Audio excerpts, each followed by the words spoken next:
under the Articles of Confederation, which was our first constitution. Now, the Articles of Confederation said of itself that it was to be a perpetual union and that it was only to be amended on the unanimous agreement of the states. And then we had the Philadelphia Convention, because it depends upon your view of what motivated that convention. It could be economic interest and self-interest and power grabs, or it could be a legitimate problem with the Articles. But whichever it is, the fact is that out of Philadelphia, we reported a document that would go into effect when 9 states only agreed to it. This is in direct contravention to the Constitution under which we were operating, that said, A, no changes without unanimous agreement of the states, and B, that said of itself that it was to be a perpetual union. So when we ratified the Constitution, or rather when 9 states ratified the Constitution, what were they doing? They were seceding from the United States of America. And when the 10th state ratified the Constitution, it was not only seceding, but it was essentially being annexed by the other 9. Almost instantaneously with its secession. Now, no more than 11 states ever appeared in Philadelphia at the same time, and we may forget, but if we look back to our history, we'll see that all 13 states did not ratify the Constitution immediately. Rhode Island never sent representatives and refused to ratify. North Carolina initially refused to ratify. So at one point, we had a union of 11 states, and the other 2 could properly say to the 11, you've seceded from the Union. And then I can go on, and presumably we will in our conversation, but we tend to associate secession with the South and with slavery. And nothing could be further from the truth. It was the Northern leaders that were pushing secession immediately. At first, when the Louisiana Purchase presented us the opportunity of having new states made from that, Northern leaders threatened to secede. And then in the unpopular war up north, the War of 1812 with England, the New England states met in Hartford, Connecticut, with the Hartford Convention, with a threat of secession. And then later when Texas joined the Union, again there was a northern threat of secession. But the point is not whether the secession was right or wrong, but the fact was it was unquestionably part of the constitutional conversation, and it has been traditionally part of fundamental American constitutional values.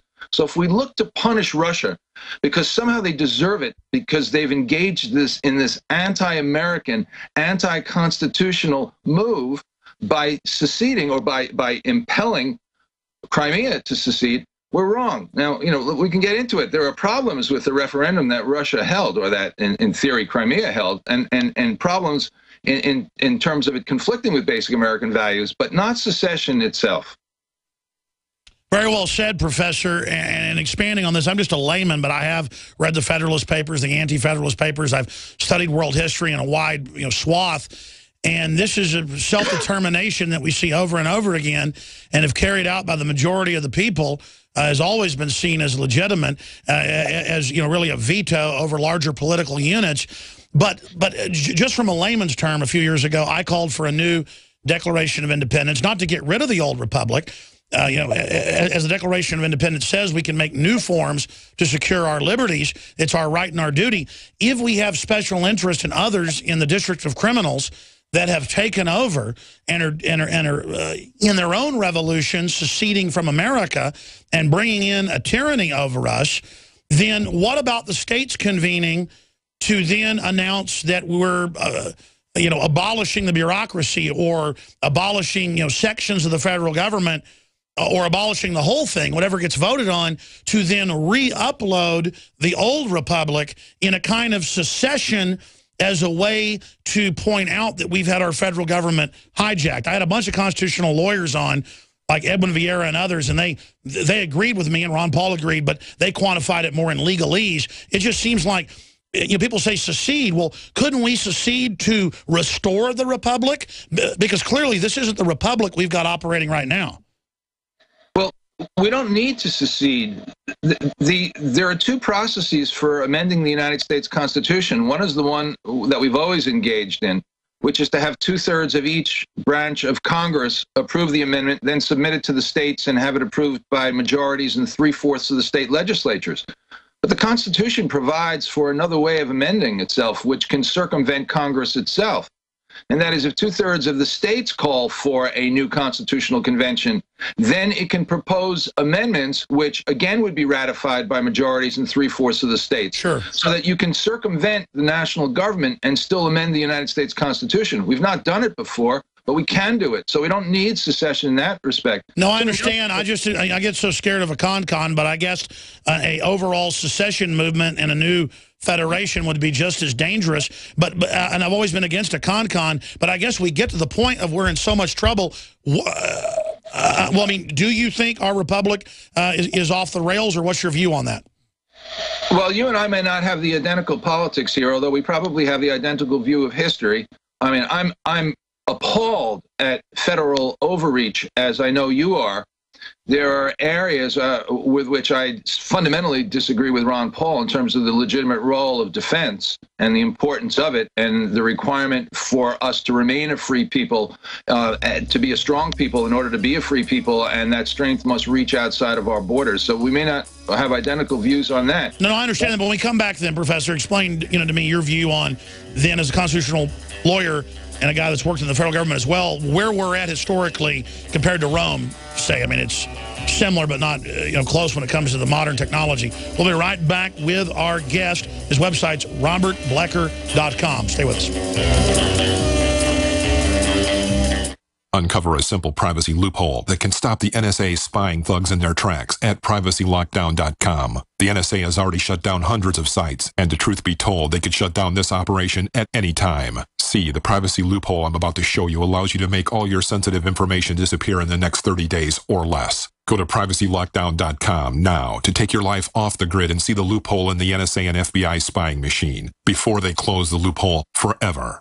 Go to privacylockdown.com. We the people grow cotton, weave fabric, engrave ink, embed strips and fibers to protect from counterfeit and carting to a private bank, having it lent back at interest, forcing taxes to service debt. This capitalism, or was Jefferson correct when stating a central bank issuing the public currency is a greater menace to the liberties of the people than a standing army? Ted Anderson, I'm placing a free silver dollar in a book that explains our monetary system. Call for your copy, 800-686-2237. It's time to understand the system. Call 800-686-2237. That's 800-686-2237. There's no reason to be sick this season with Supernatural Silver's incredible technology. You can give your immune system the support it needs to help fight off colds, flus, and other nasty pathogens that can ruin the holidays for you and those you love.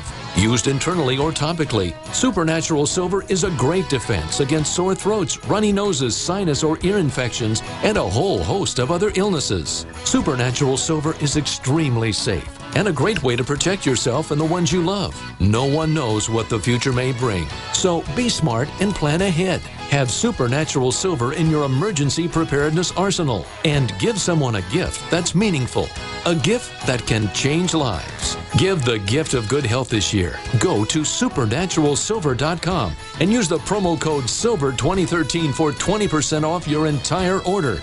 That's supernaturalsilver.com, and like us on Facebook. Hi there. My name is Frank Bates. What I'm about to tell you in the next 60 seconds could get me in a lot of trouble. I just created a free video presentation at 123coverup.com that exposes the electricity monopolies and government agencies for what they really are: incompetent, lying crooks that are counting on your ignorance and fear to keep your power bills criminally high. Some have called this a conspiracy. Others have called it a cover-up, and you will be shocked to find out how deep the conspiracy goes. My video at 123coverup.com exposes the truth and shows you the secret of how I beat them and how you can beat them too. Watch the controversial video that thousands of other smart patriots have already seen in the last 3 months. Go to 123coverup.com and discover one weird trick to slash your power bill and protect your home. Go watch my video now at 123coverup.com before they force me to shut it down. Again, that's 123coverup.com. Hi, folks. Alex Jones here with some important information. I want to tell you about Matt Redhawk and his team of patriots over at My Patriot Supply. Several years ago, Matt was sitting in his 2-bedroom apartment, frustrated with the direction this country was headed and the charlatans willing to sell us out for a quick buck. Deciding to take action, a company run by patriots for patriots was born. My Patriot Supply has never taken a loan or accepted outside funding. They now operate 2 distribution facilities and employ over 50 hardworking American men and women. It is rare to find companies who practice what they preach. And that's why I stock my pantry with high-quality storable foods from My Patriot Supply. Go to mypatriotsupply.com/Alex today for special offers on emergency food storage, or call their preparedness specialist at 866-229-0927. That's 866-229-0927. Do business with someone who shares your values. mypatriotsupply.com/Alex. He's the T-Rex of political talk. Alex Jones on the GCN Radio Network.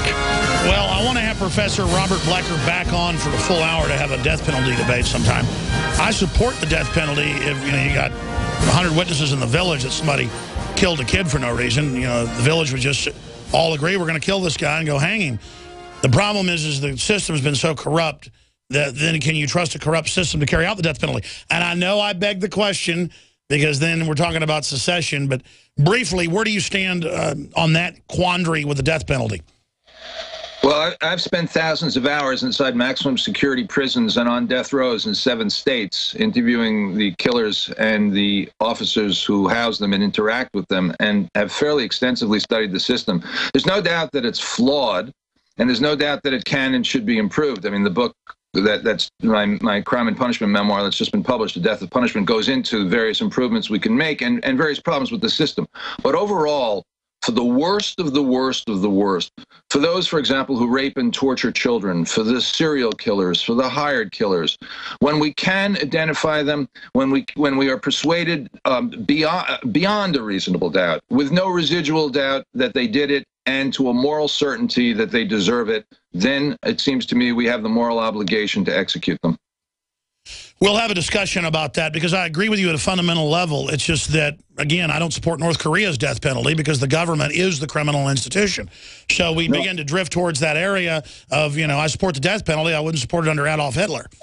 Well, of course, that's very interesting. It's the same kind of argument in the slippery slope, which can take us back to what you were saying earlier that I wanted to comment on. In terms of self-determination, it's been a problem since the very founding of the Republic. How far do you take it?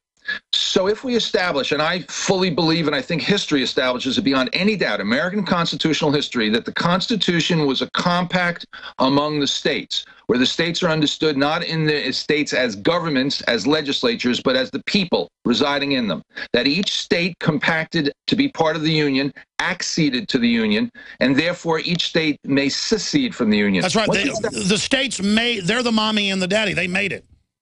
That's correct. Now the question comes, how far do you take that? May a county secede from a state? May a town secede from a county? May a village secede from a town? May a neighborhood secede from a village? May a block secede from a neighborhood? May an individual secede from all of it? It's the challenge of the slippery slope. Is there something sacred, constitutionally sacred, about the people of each individual state in their highest sovereign capacity that does not get replicated as you get to more and more particular levels?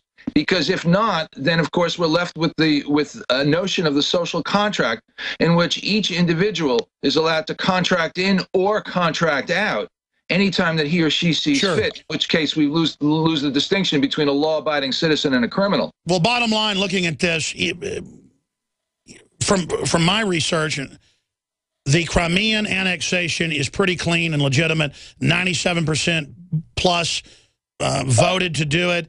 I mean, it looks asinine from my view to have the so-called U.S. government, a.k.a. Obama administration, that helped start this whole thing with the State Department there, act like Russia is involved in some Hitlerian expansion.